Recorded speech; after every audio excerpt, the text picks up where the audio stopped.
ಬಿಟ್ಟು ಟೋಪಿ ಕೊಡು ಅಂತ ಹೇಳಿ ಹಿಂಸೆ ಮಾಡ್ತಾರೆ ಫ್ರೆಂಡ್ಸ್. ಈ ರೀತಿ ಇಬ್ಬರು ಹಿಂಸೆ ಮಾಡ್ತಾರೆ. ಹಿಂಗೆ ಮಾಡಿದರೆ ನಾವು ಏನು ಮಾಡಬೇಕು ಹೆಣ್ಮಕ್ಳು? ಯಾವುದಿದೆ ಹಿಂದಿ ಕಡಮ್ಮ ಇವತ್ತಿರೋದು. ಈ ರೀತಿ ಗಟ್ಟಿ ಆದಾಗೆಲ್ಲ ಒಂದು ಸ್ವಲ್ಪ ನೀರು ಹಾಕ್ಕೊಳ್ಳಿ.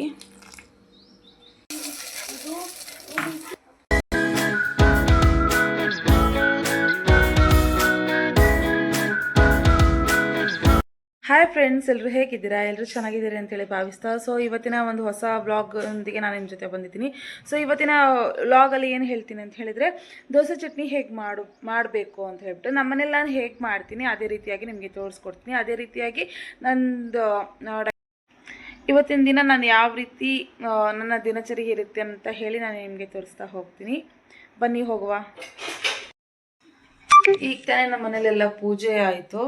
ನಮ್ಮ ಮನೆಯವರೆಲ್ಲ ಪೂಜೆ ಮಾಡಿದರು. ದೋಸೆ ಹಿಟ್ಟು ರೆಡಿ ಆಗಿದೆ. ಆಲ್ರೆಡಿ ನಾನು ಇದಕ್ಕೆ ಸೋಡಾ ಪುಡಿ ಹಾಕಿಬಿಟ್ಟು ಒಂದು ಹಾಫ್ ಆನ್ ಅವರ್ ಬಿಟ್ಟಿದ್ದೀನಿ. ನೋಡಿ ಯಾವ ರೀತಿ ಈ ರೀತಿ ಎಲ್ಲ ಬಬಲ್ಸ್ ರೀತಿ ಬಂದರೆ ಪರ್ಫೆಕ್ಟ್ ದೋಸೆ ಹಿಟ್ಟು ಅಂತ ಹೇಳ್ಬೋದು ನಿಮಗೆ. ಇವಾಗ ನಾನು ದೋಸೆ ಚಟ್ನಿಗೆ ಏನೇನು ಯೂಸ್ ಮಾಡ್ತೀನಿ ಅಂತ ಹೇಳಿ ಈ ಒಂದು ವಿಡಿಯೋದಲ್ಲಿ ತೋರಿಸ್ಕೊಡ್ತೀನಿ. ನೋಡಿ, ಫಸ್ಟು ಹುರಿದಿರೋ ಅಂತಹ ಹಸಿಮೆಣಸಿನ್ಕಾಯಿ, ಶುಂಠಿ, ಬೆಳ್ಳುಳ್ಳಿ, ಕರಿಬೇವು, ಕೊತ್ತಂಬರಿ, ಅದೇ ರೀತಿಗೆ ಸ್ವಲ್ಪ ಹುಣಸೆಹಣ್ಣು, ಅದೇ ರೀತಿಗೆ ಮೇನ್ ಆಗಿ ಬೇಕಾಗಿರುವಂಥದ್ದು ಕೊಬ್ಬರಿ, ಹಸಿ ಕೊಬ್ಬರಿ ಒಂದು ಫುಲ್ ಹಾಕಿದ್ದೀನಿ. ಅದಕ್ಕೆ ಒಂದು ಸ್ವಲ್ಪ ಕಡಲೆ ಹಾಕಿದ್ದೀನಿ. ಇದಕ್ಕೊಂದು ಸ್ವಲ್ಪ ಉಪ್ಪು, ಸ್ವಲ್ಪ ಸಕ್ಕರೆ ಹಾಕಿದರೆ ಮುಗೀತು. ಬೇಕಾದವರು ಸಕ್ಕರೆ ಹಾಕ್ಕೊಳ್ಬೋದು, ಇಲ್ಲದ್ರೆ ಸ್ಕಿಪ್ ಮಾಡ್ಕೊಬೋದು. ನೋಡಿ ಈ ರೀತಿಯಾಗಿ ನಾನು ಚಟ್ನಿಗೆ ಏನೇನು ಬೇಕು ಅಂತ ಹೇಳಿ ಜೋಡಿಸ್ಕೊಂಡಿದ್ದೀನಿ. ಕೊಬ್ಬರಿ ನಾನು ಈ ರೀತಿ ಕಟ್ ಮಾಡಿದ್ದೀನಲ್ವ, ಸೊ ಇದು ಫಸ್ಟು ಗ್ರೈಂಡ್ ಆಗಬೇಕು ಅಂತೇಳಿ ಫಸ್ಟು ಕೊಬ್ಬರಿ ಹಾಕ್ಕೊಂಡ್ಬಿಟ್ಟು ಸ್ವಲ್ಪ ಸಣ್ಣಗೆ ನಾನು ರುಬ್ಕೊಳ್ತೀನಿ. ಕೂಡ ರುಬ್ಕೋಬಾರ್ದು, ಈ ರೀತಿಯಾಗಿ ಒಂದು ಸ್ವಲ್ಪ ತರಿ ಇರಬೇಕು. ಹಾಗಿದ್ರೆ ಮಾತ್ರ ಚಟ್ನಿ ಒಂದು ಸ್ವಲ್ಪ ಟೇಸ್ಟಿಯಾಗಿ ಸ್ವಲ್ಪ ತರಿಯಾಗಿ ಬರುತ್ತೆ. ಯಾಕೆಂತ ಹೇಳಿದ್ರೆ ತುಂಬ ಸಣ್ಣಗಾದರೂ ಚಟ್ನಿ ಅಷ್ಟು ಟೇಸ್ಟ್ ಅನಿಸಲ್ಲ. ಸೊ ಹಾಗಾಗಿ ಒಂದು ಸ್ವಲ್ಪ ನಾನು ತರಿನೇ ರುಬ್ಕೊಂಡಿದ್ದೀನಿ.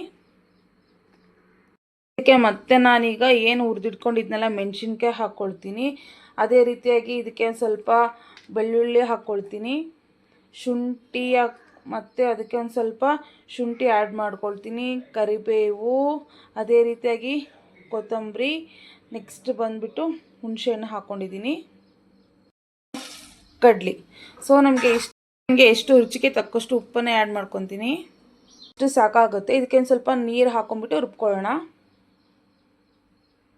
ಈ ರೀತಿ ಗಟ್ಟಿ ಆದಾಗೆಲ್ಲ ಒಂದು ಸ್ವಲ್ಪ ನೀರು ಹಾಕ್ಕೊಳ್ಳಿ. ನಾವು ಚಟ್ನಿ ಎಲ್ಲ ರುಬ್ಕೊಂಡ್ಮೇಲೆ ಲಾಸ್ಟ್ ಟಚಪ್ ಕೊಡಲೇಬೇಕಾಗತ್ತೆ. ಇದಿದ್ರೇ ಚಟ್ನಿಗೆ ಒಂದು ರುಚಿ ಅಂತಲೇ ಹೇಳ್ಬೋದು. ಸ್ವಲ್ಪ ಒಂದು ಚಿಕ್ಕದ ಒಗ್ಗರಣೆ ಹಾಕೋ ಒಂದು ಇದರಲ್ಲಿ ಸ್ವಲ್ಪ ಎಣ್ಣೆ ಹಾಕೊಂಡ್ಬಿಟ್ಟು ಸಾಸಿವೆ ಜೀರಿಗೆ ಹಾಕೋಣ. ನಂತರ ಒಂದು ಸ್ವಲ್ಪ ಮೆಣಸಿನ್ಕಾಯಿ ಒಂದು 2 ಆದರೆ ಸಾಕು. ಅದಕ್ಕೆ ಒಂದು ಸ್ವಲ್ಪ ಮತ್ತು ಕರಿಬೇವು ಹಾಕ್ಕೊಳ್ತೀನಿ. ಸೊ ಇಷ್ಟ ಆದರೆ ಇದನ್ನೆಲ್ಲ ಒಗ್ಗರಣೆ ಹಾಕ್ಬಿಟ್ರಂತೂ ಚಟ್ನಿ ತುಂಬ ಟೇಸ್ಟಿಯಾಗಿ ಬರುತ್ತೆ ಅಂತಲೇ ಹೇಳ್ಬೋದು. ನೋಡಿ, ಇದು ಒಗ್ಗರಣೆ ಹಾಕಬೇಕಾದ್ರೆ ಘಮ ಅಂತ ಹೇಳಿ ಅಂತ ಇರುತ್ತೆ. ಸೊ ಈ ಚಟ್ನಿಗಂತೂ ಆ್ಯಡ್ ಮಾಡಿಬಿಟ್ರಂತೂ ಚಟ್ನಿ ರುಚಿ ಅನ್ನೋದು ದುಪ್ಪಟ್ಟಾಗುತ್ತೆ ಅಂತಲೇ ಹೇಳ್ಬೋದು. ಅಷ್ಟು ರುಚಿಯಾಗುತ್ತೆ.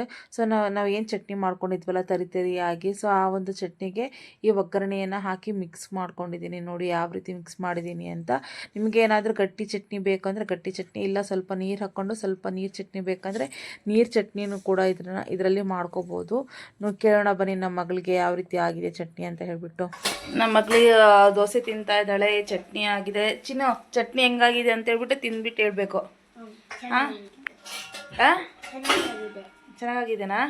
ತಿಂದ್ಬಿಟ್ಟು ಹೇಳು, ಸುಮ್ಮನೆ ನೋಡಿ ಚೆನ್ನಾಗಿದೆ ಅನ್ಬಾರ್ದು. ಓಕೆ, ಮನೆಯವ್ರು ನಾನು ಮಾಡ್ಕೊಡಲ್ಲ ಅಂತೇಳಿ ದೋಸೆ ಅವರೇ ಹಾಕ್ಕೊಂಡಿದ್ದಾರೆ. ನೋಡಿ, ಬಾರಮ್ ಬಾರಮ್.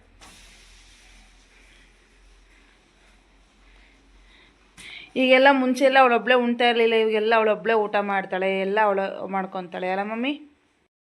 ಚಿನ್ನೆ, ಚಟ್ನಿ ಹೆಂಗಾಗಿದೆ ಅಮ್ಮ? ಹೆಂಗಾಗೈತ್ರಿ? ಚೆನ್ನಾಗಿದೆನಾ? ರುಚಿ ಇಷ್ಟ ಆಯ್ತಾ? ನಿಮಗೇನಾದರೂ ಈ ಚಟ್ನಿ ಮಾಡಿರುವಂತಹ ಮೆಥಡ್ ಇಷ್ಟ ಆಯಿತು ಅಂತ ಹೇಳಿದರೆ ಚಟ್ನಿ ನೀವು ಕೂಡ ನಿಮ್ಮ ಮನೇಲಿ ಒಮ್ಮೆ ಮಾಡಿ ನೋಡಿ. ತುಂಬ ಚೆನ್ನಾಗಿ ಬರುತ್ತೆ, ಟೇಸ್ಟಿಯಾಗಿ ಬರುತ್ತೆ ಅಂತಲೇ ಹೇಳ್ಬೋದು. ಆಲ್ಮೋಸ್ಟ್ ಎಲ್ಲ ನಾರ್ಮಲಾಗಿ ಚಟ್ನಿ ಒಂದು ಬೇರೆ ರೀತಿಯಾಗಿ ಒಬ್ಬೊಬ್ಬರು ಮನೇಲಿ ಮಾಡ್ತಾ ಇರ್ತಾರೆ. ಸೊ ನಾನು ನಮ್ಮ ಮನೇಲಿ ಹೇಗೆ ಚಟ್ನಿ ಮಾಡ್ತೀನಿ ಸೊ ಆ ಒಂದು ಚಟ್ನಿನ ನಾನು ನಿಮಗೆ ಮಾಡಿ ತೋರಿಸಿದ್ದೀನಿ. ಎಲ್ಲರಿಗೂ ಇಷ್ಟ ಆಗುತ್ತೆ ಅಂತ ಹೇಳಿ ಅಂದ್ಕೊಳ್ತೀನಿ. ಯಾರು ನನ್ನ ಚಾನಲ್ಗೆ ಇನ್ನೂ ಸಬ್ಸ್ಕ್ರೈಬ್ ಆಗಿಲ್ಲ, ಪ್ಲೀಸ್ ನನ್ನ ಚಾನಲ್ಗೆ ಸಬ್ಸ್ಕ್ರೈಬ್ ಆಗಿ ಅದೇ ರೀತಿಯಾಗಿ ಸಪೋರ್ಟ್ ಮಾಡಿ ಅಂತ ಹೇಳಿ ಕೇಳ್ಕೊಳ್ತೀನಿ. ಅದೇ ರೀತಿಯಾಗಿ ದಿನ ವೀಡಿಯೋಸ್ ಹೀಗೆ ಬೇರೆ ಬೇರೆ ರೀತಿಯಾದಂತಹ ಯೂಸ್ಫುಲ್ ವೀಡಿಯೋಸ್ ಬರ್ತಾ ಇರುತ್ತೆ. ನನ್ನ ಚಾನಲ್ಗೆ ಪ್ಲೀಸ್ ಸಬ್ಸ್ಕ್ರೈಬ್ ಮಾಡಿ, ಲೈಕ್ ಮಾಡಿ, ಶೇರ್ ಮಾಡಿ ಅಂತ ಹೇಳಿ ನಾನು ನಿಮ್ಮಲ್ಲಿ ಕೇಳ್ಕೊಳ್ತೀನಿ. ಆದರೆ ನಾವು ಏನು ಮಾಡಬೇಕು, ಹೆಣ್ಮಕ್ಳು ಏನು ಮಾಡೋಂಗಿಲ್ಲ, ಎಲ್ಲ ಕೈಗೆ ತಂದು ಕೊಡಬೇಕು ಅಲ್ಲ ಏನಮ್ಮ. ಟೆಸ್ಟ್ ಚೆನ್ನಾಗಿ ಮಾಡು, ಎಕ್ಸಾಮ್ ಚೆನ್ನಾಗಿ ಮಾಡು. ಟೆಸ್ಟ್ ಎಕ್ಸಾಮ್ ಇದು ಟೆಸ್ಟ್ ಯಾವುದಿದೆ ಇವತ್ತು? ಯಾವುದಿದೆ? ಹಿಂದಿ ಕಣಪ್ಪ ಇವತ್ತಿರೋದು. ಬಾಯ್.